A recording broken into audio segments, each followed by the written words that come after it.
ظہر عاشور عصر عاشور سب شہید ہو گئے ہیں، تو یہ اس کے بعد میں بھی بیویاں پیاسی رہی ہیں، اور اس کے بعد میں جب جا کر ان کو پانی ملا ہے تب جا کے وہ شاید سیراب ہوئی ہوں گی. یعنی اگر تاریخ اور روایت آتش اگر لکھنا ہے تو سب سے زیادہ جو شدید تھی پیاس وہ بیویوں کی تھی. جبکہ عزیزان گرامی ہم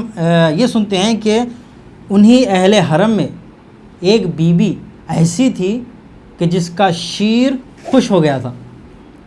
آپ پڑھتے ہیں کہ ایک بیوی ایسی تھی کہ جس کا شیر خشک ہو گیا تھا اور اس کا سینہ خوش ہو گیا تھا، وہ اپنے بچے کو دودھ نہیں پلا سکتی تھی. سوچئے کہ جس کا شیر تک خوش ہو گیا ہو اس کی پیاس کی شدت کا کیا عالم ہوگا. اور عزیزان گرامی مصیبت بالائے مصیبت یہ ہے کہ جس بیوی کا شیر خوش ہو گیا تھا اور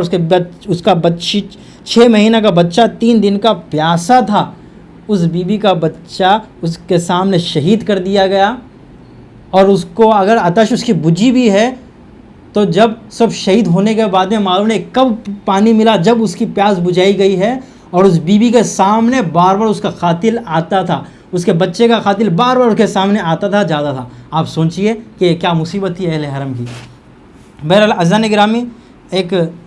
مصرع جو کہا گیا ہے، ایک نوحے کا مصرع ہے کہ موج کوثر آب فرات نہیں، آب کوثر نہیں، آب فرات نہیں، فرات کا پانی نہیں، بلکہ موج کوثر سر اٹھا کر دیکھتی ہی رہ گئی، اس عالم پہ رکھ دی تشنگی عباس نے، اس بلندی پہ رکھ دی تشنگی عباس نے. یعنی اگر داستان آتش میں اگر حضرت عباس علیہ السلام کا اگر ذکر نہ کیا گیا تو یہ پوری داستان ناقص رہ جائے گی کہ حضرت عباس علیہ السلام ان کی پیاس کا یہ عالم تھا اور انہوں نے اپنی پیاس کو یہ رتبہ بخشا ہے کہ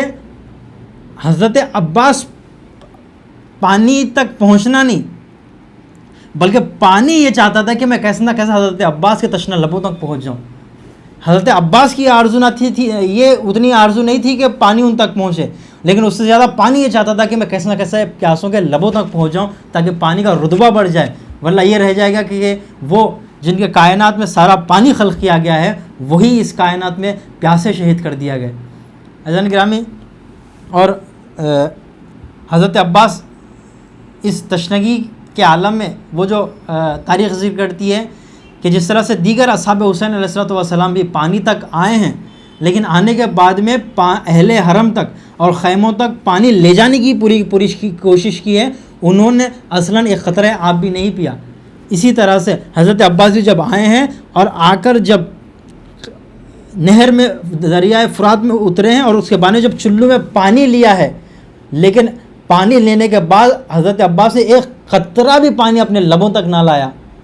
کیا تھی وفائے عباس حضرت عباس علیہ السلام کے پانی چلو میں لیا لیکن ایک قطرہ آب سے بھی اپنے آپ کو سیراب نہ کیا. حضرت عباس مشکیزیں میں پانی بھرے اور بہہ کر جانا چاہے اور اس کے بعد وہ آپ نے داستان آپ نے سنی ہے، سارا کا سارا مسائل آپ نے سنا ہے کہ پانی خیموں تک نہ پہنچ پایا اور اس کو تیر سے جو ہے پانی بہا دیا گیا. بہرحال عزیزان گرامی میں آخری نقطہ جو اس بارے میں ذکر کرنا چاہتا ہوں وہ یہ کہ وہ ساری داستان جو کربلا کے وہ واقعات الطف وہ صحرائے کربلا میں جو سارا واقعہ ہوا ہے، اور آپ دیکھیں کہ ملعون لوگ کیا کہتے تھے جب حضرت عباس نہر پر آئے تو وہ لوگ کہتے تھے کہ پوچھتے تھے کہ کون آیا، مثلا اگر حضرت عباس بتائے کہ میں آیا ہوں پانی لینے عباس ابن علی، تو وہ لوگ کہتے تھے کہ آئے عباس تم نہر سے پانی پینا چاہتے تو پی لو، لیکن پانی خیمہ گاہ تک نہیں جانا چاہیے. تم کو اگر پانی چاہیے تو پی لو لیکن امام حسین تک پانی نہیں جانا چاہیے، امام حسین شہید ہوں گے اور پیاسے ہی شہید ہوں گے. یہ کہتے تھے ملعون لوگ. جب جناب بریر آتے یا دیگر اصحاب آتے تو لوگ پوچھتے تھے کون ہے، جب اصحاب بولتے تھے کہ میں ہوں، اپنا نام لے کے کہتے کہ میں ہوں، تو ملعون لوگ کہتے تھے کہ تم تو پانی پی لو لیکن امام حسین کو پانی نہیں دیا جائے گا، وہ شہید ہوں گے اور پیاسے ہی انہیں شہید کیا جائے گا. عزیزان گرامی تو اس طرح سے حضرت عباس کی پیاس ان کی خود کی پیاس نہیں تھی، حضرت عباس نے اپنی پیاس کو امام حسین کی پیاس سے ملا دیا تھا. وہ چاہتے تو پی سکتے تھے لیکن امام حسین پیاسے تھے اس لیے وہ بھی پیاسے تھے. جناب بریر چاہتے تو پانی پی سکتے تھے لیکن انہوں نے ایک خطرہ آب نہ پیا. کیوں؟ اپنی پیاس کو امام حسین کی پیاس سے ملا دیا. اون و محمد اور سارے شہداء جو بھی فرات تک آئے ہیں وہ چاہتے تو پانی پی سکتے تھے، لیکن انہوں نے اپنی پیاس کو حضرت امام حسین علیہ السلام کی پیاس سے ملا دیا، اور انہوں نے اس طرح سے ساروں نے اپنی تشنگی کو امام حسین کی پیاس سے ملا دیا تھا۔ عزیزان گرامی، وہ جو آخری میں مصائب کا جملہ آپ کے سامنے عرض کرتا ہوں کہ وہ جو مقاتل لکھتے ہیں کہ وہ ساری شہادت میں آپ کے سامنے اس وقت نہیں پڑھ سکتا، لیکن جب امام حسین ان آخری لمحوں پہ سنانی بن انس اور خلی بن خالد جب یہ لوگ آئے ہیں اور حلقوں میں امام حسین پہ نیزے سے مارا ہے اور امام حسین کو شہید کیا ہے، اور وہ سارا شہادت کا تذکرہ جو مقاتل میں ہوتا ہے، اور اس کے بارے میں شمر نہیں آیا ہے، اور خود خنجر سے امام حسین نے مظلوم کے سر کو تن سے جدا کیا ہے۔ امام حسین کا سر کاٹنے کے بعد میں جب ملعون لوگ امام حسین کا سر مبارک، راس الحسین امام حسین کا سر جب لائے ہیں، اور لانے کے بعد جب ملعونوں کے بیچ میں امام حسین کا سر تھا، تو عزیزان گرامی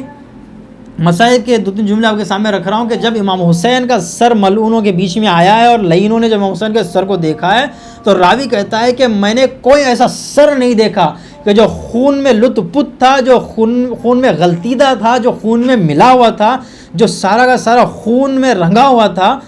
اور پورا خون میں جو سر خضاب کیا ہوا تھا، وہ اتنا خون میں ملا ہوا سر سے بھی اتنا نورانی تھا اور اتنا درخشان تھا۔ وہ کہتا ہے کہ میں نے ایسا کوئی سر نہیں دیکھا جو خون میں ڈوبا ہوا اور اتنا نورانی ہو۔ عزیزان گرامی، مقاتل یہ لکھتے ہیں، وہ مصائب کے جملے جو اس کے بعد میں ملعونوں نے امام حسین کے سر کی توہین کی اور جو جملے کہیں وہ میں آپ کے سامنے اصلاً ترجمہ نہیں کر سکتا، لیکن یہ جملہ ضرور عرض کروں گا کہ جب امام حسین کا سر جب کاٹ کے لایا گیا اور امام حسین کا سر ان کے جب سامنے تھا، تو ملعون لوگ یہ روایت کرتے ہیں اور یہ کہتے ہیں کہ امام حسین کا جو سر آیا اور سر جب تن سے کٹ گیا، اس کے باوجود وہ کہتے ہیں کہ امام حسین کے لبہائے مبارک جنبش کرتے، اور امام حسین اس قتل ہونے کے باوجود بھی سر امام حسین اس عالم میں بھی، کیونکہ امام حسین کا انہوں نے جسم قتل کیا گیا تھا، روح کو تو قتل کیا نہیں جا سکتا، ان کے امام حسین کا جب سر مبارک تن سے کٹنے کے باوجود بھی ہلتا اور العطش کی آوازیں آتی، تو اس کے جواب میں ملعون لوگ یہ کہتے تھے کہ اے حسین، یہ تو ٹھیک ہے کہ تمہارا سر تن سے جدا ہو گیا ہے، اس کے باوجود بھی تم کو پانی نہیں دیا جائے گا۔ انا للہ و انا الیہ راجعون، رضا بقضائہ و تسلیما لامرہ، علی لعنۃ اللہ القوم الظالمین، وسیعلم الذین